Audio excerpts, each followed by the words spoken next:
Ya Arhamar Rahimin, irhamna.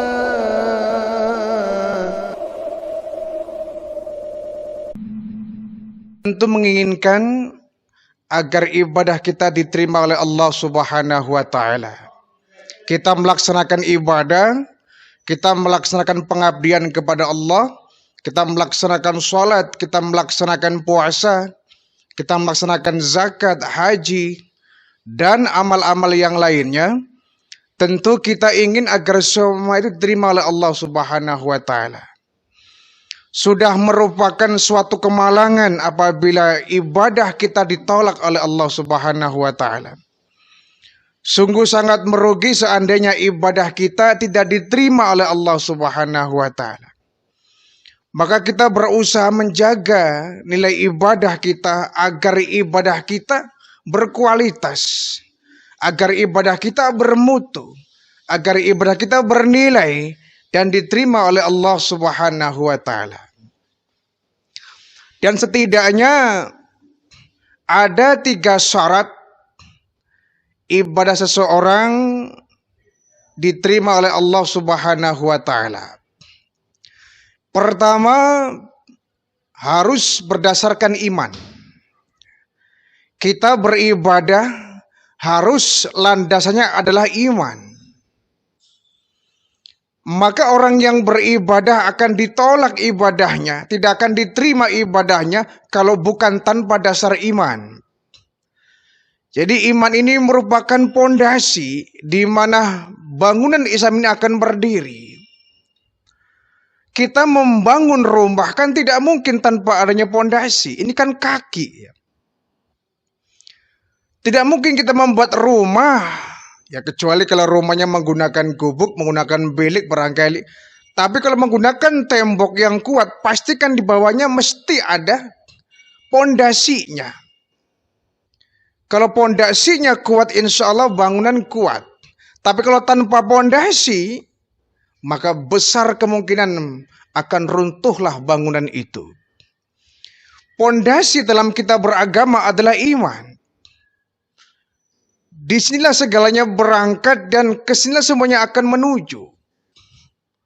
Tidak mungkin kita melaksanakan sholat dan diterima sholatnya kalau kita nggak beriman kepada Allah. Bagaimana mungkin kita berpuasa dan diterima sah puasanya kalau tanpa adanya iman kepada Allah? Bagaimana mungkin kita bisa berzakat, berinfak, bersedekah kalau kita tidak beriman kepada Allah? Tertolak. Bagaimana pun kita bisa melaksanakan haji, umroh kalau kita nggak beriman kepada Allah? Jadi kebaikan tanpa iman ya percuma.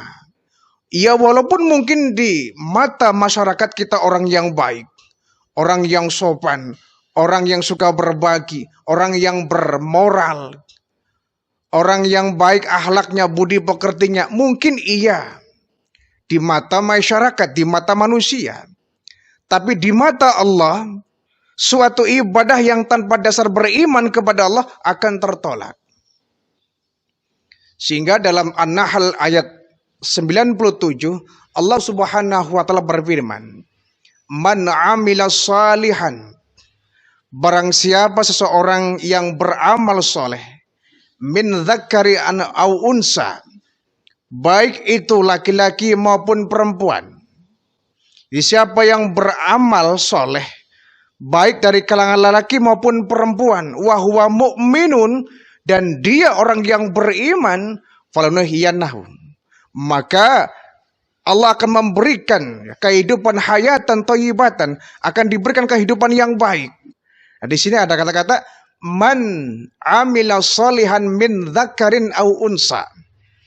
Siapa orang yang beramal, dia melaksanakan sholat, dia melaksanakan puasa, dia zakat, infak, sedekah, haji, umrah. Siapa mereka yang beramal min dzakarin, baik dari kaum laki-laki au unsa maupun kaum perempuan, wa huwa mu'minun. Nah ini syaratnya. Wa huwa mu'minun, dan dia orang yang beriman, falunuhyiyannahu, maka Allah akan memberikan penghidupan hayatan thayyibatan, kehidupan yang baik. Nah, dalam ayat ini ada kata wahwa mu'minun. Ya. Man amila wahwa mu'minun. Siapa yang beriman, siapa yang beramal atas dasar iman, maka dia mendapatkan pahala dari Allah Subhanahu wa taala. Sebab itu selalu ketika amanu sambungannya wa amilus salihat. Beriman dan beramal saleh. Mungkin seperti arus listrik barangkali ya. Iman ini setrum. Ya. Iman ini abstrak, nggak kelihatan. Ya. Tidak ada wujudnya, nggak kelihatan. Seperti setrum listrik, nggak kelihatan. Yang kelihatan adalah gejalanya. Kenapa ini lampu menyala? Oh, karena ada setrumnya. Kenapa ini mic berbunyi? Oh, karena ada setrumnya. Kenapa ini kipas bisa berputar? Karena ada setrumnya. Kenapa TV bisa menyala? Karena ada setrumnya. Kenapa AC bisa mengeluarkan angin? Karena ada setrumnya. Setrumnya nggak kelihatan. Yang tampak oleh kita adalah gejala dari setrum itu. Ini barangkali iman dan amal soleh. Iman ini nggak kelihatan. Wujudnya abstrak, tidak berwujud. Yang nampak dalam mata pandangan manusia adalah amal soleh, gejala dari iman ini. Karena iman dia melaksanakan sholat. Karena iman dia melaksanakan puasa.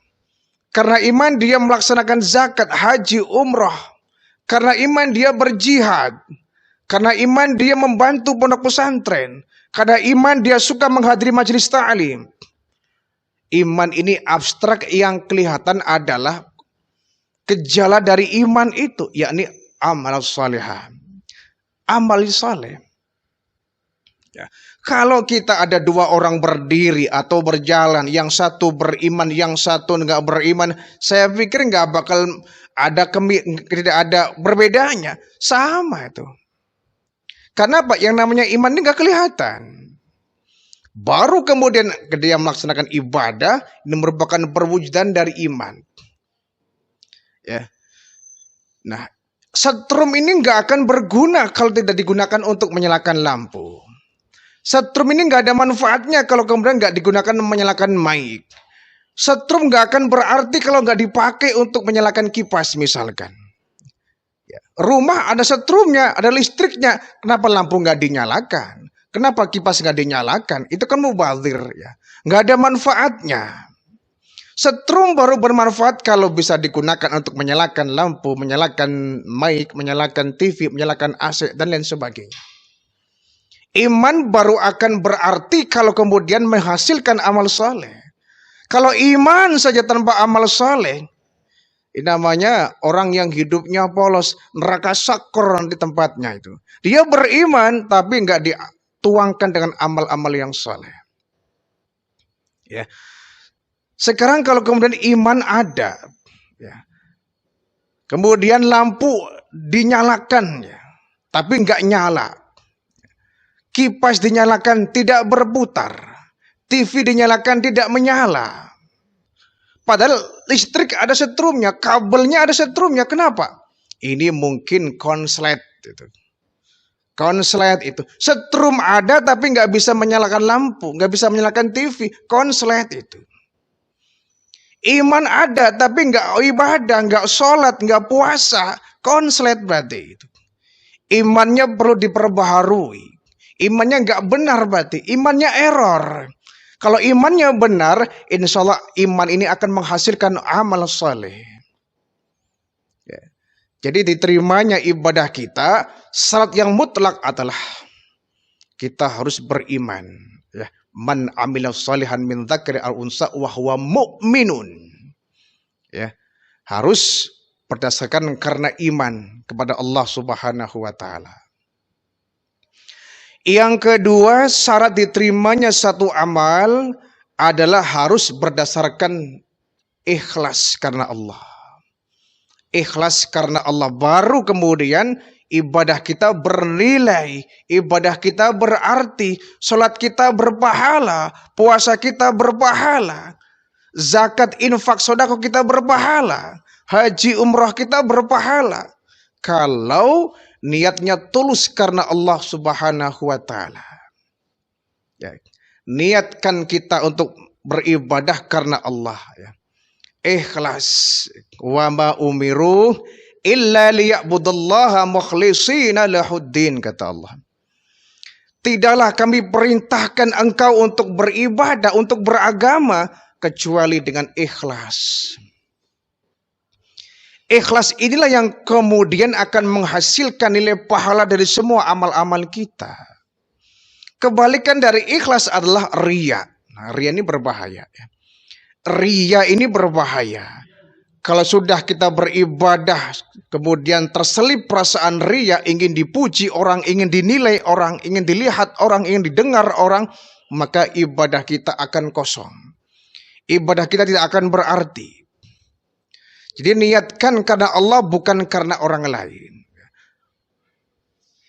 Niatkan karena Allah. Maka ketika kita melaksanakan sholat, usalli fardal maghribi misalkan, ya, lillahi ta'ala, karena Allah.